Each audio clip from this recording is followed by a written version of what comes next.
So today the copper tube to make the condenser and the evaporator arrived. For the evaporator I decided to use slightly thicker tube. This is 8mm stuff, I'm sure.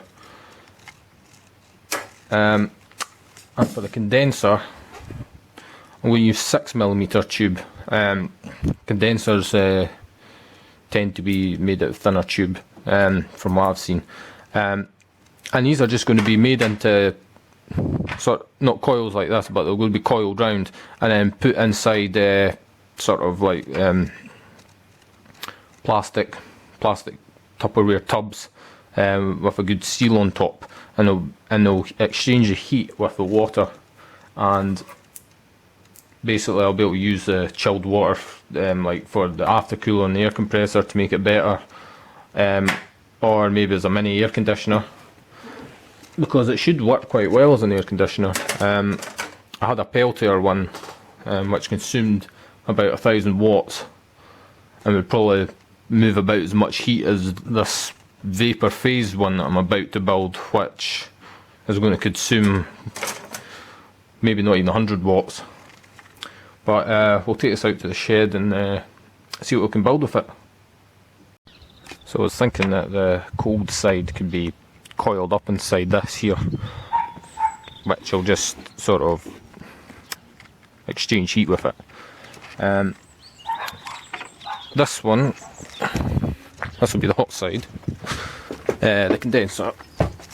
That will go inside just something exactly like this, which I bought from Morrison's. It'll be all coiled up.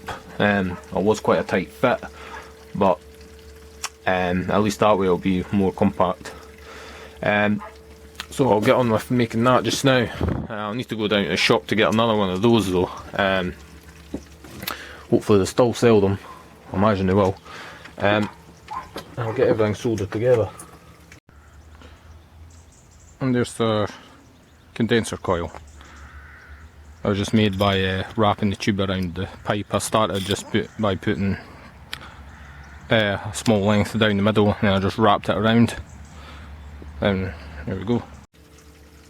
Another good practice is to blast compressed air through the new copper tube before you do anything, because there is little pieces of debris inside it and you don't want that in your system. Well, 8mm copper tubing wasn't working. I was having trouble bending it, so I went and bought 5 meters of 4mm tubing. This one will be the condenser and this will be the evaporator instead.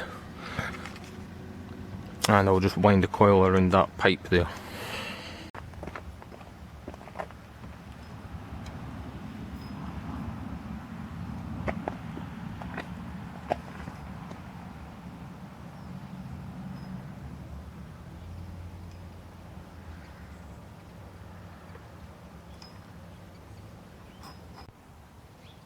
Well, I've decided these containers are so good that I'm going to go down my bike and get another one, because that would fit in there rather than having 2 different ones. So here's the basic layout of the system.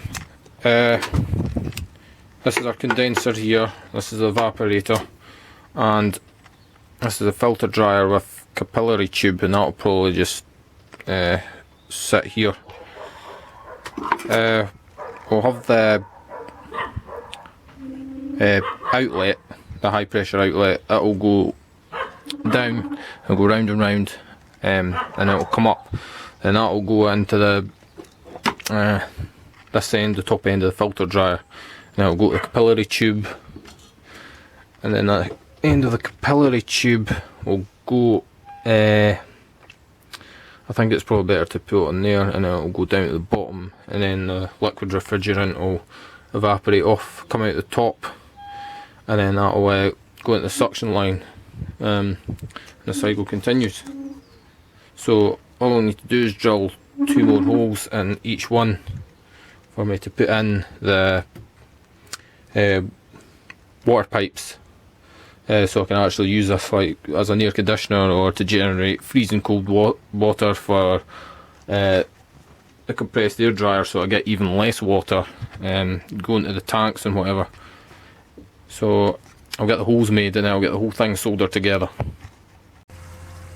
Well, this piece of copper tube was going to be my original evaporator, but it just looked like crap, and I tried to redo it. I tried to bend it around a tube so I could make a nice coiled up one, but it was just kinking because I was trying to bend it around something that was just too small. So I'll be able to cut this up and use it as sort of joining pieces. So I'd be able to slip it over the 6mm stuff and I'll be able to solder it no problem. Right then, so that's both the exchangers glued down, and as you can see the 8mm copper tube can be used as a joint. That tube fits in there no problem, and that'll go into a filter dryer, so it's coming together quite well. So I've now filled them both with water. The reason is that when I'm soldering this, the copper tube is going to get very hot and it might melt the top of the plastic, so if there's some water in there it might prevent that part getting far too hot.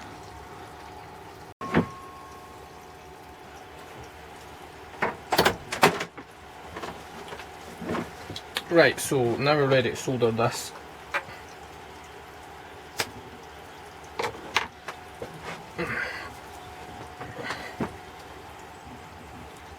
We're going to try and keep the heat away from the plastic.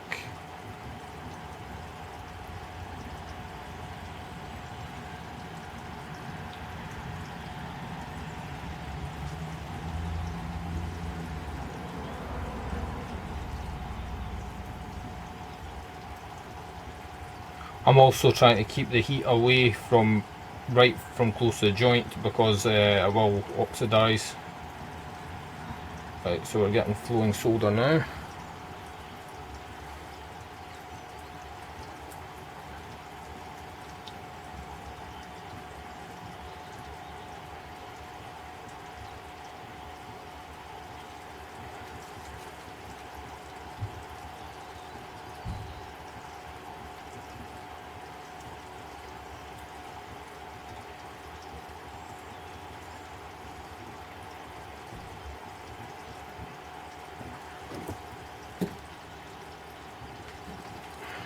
A big gap at the top. Yeah, so I'll need to try and do something about that.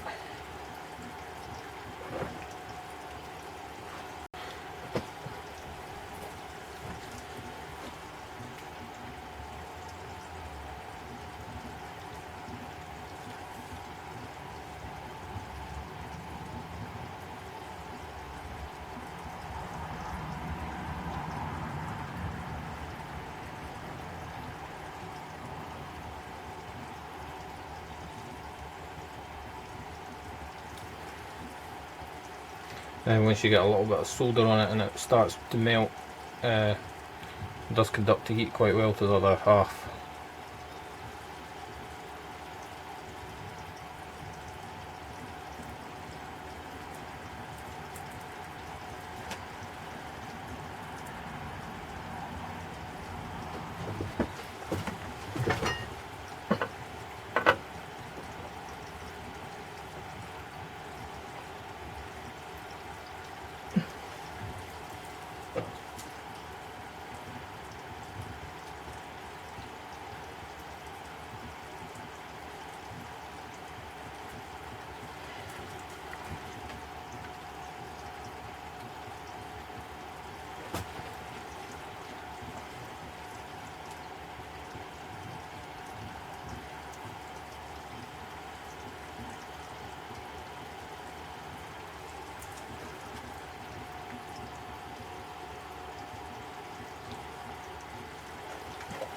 Right, that should hopefully do it.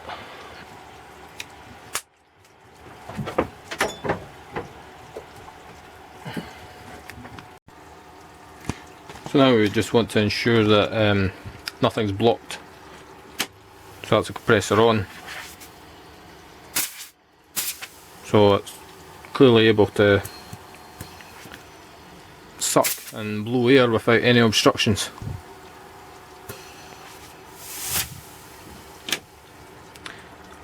You are meant to pressure test them with nitrogen, but I don't have any, so I'm just going to have to use compressed air.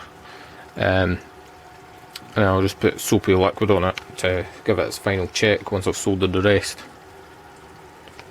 But this is how we're doing so far.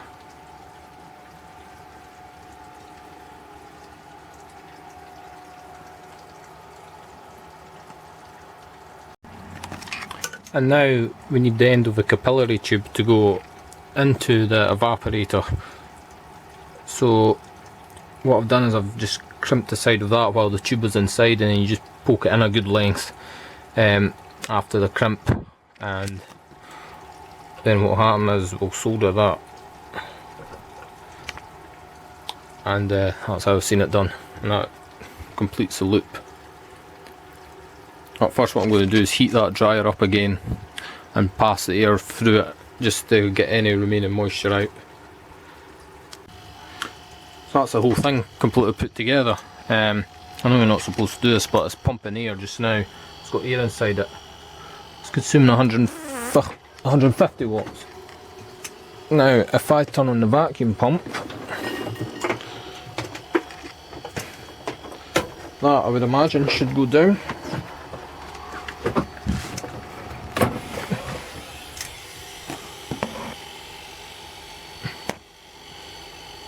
And it's dropping quite steadily.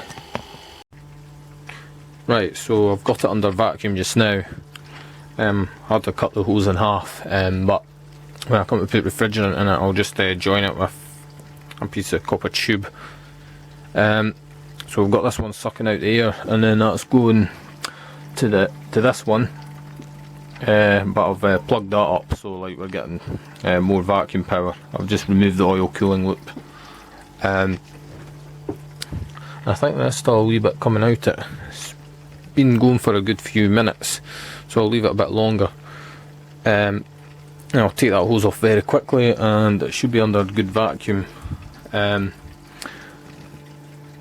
this is the last I'll be doing on it tonight because I don't have any refrigerant yet to put in it.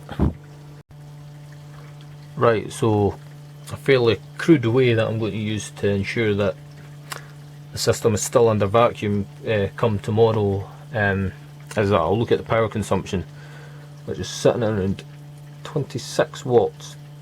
It varies a little, and if it's very much higher than that, then I'll have to do all the vacuuming again, but hopefully not. I've got everything all put back. I've got this screwed on tightly, and we'll just see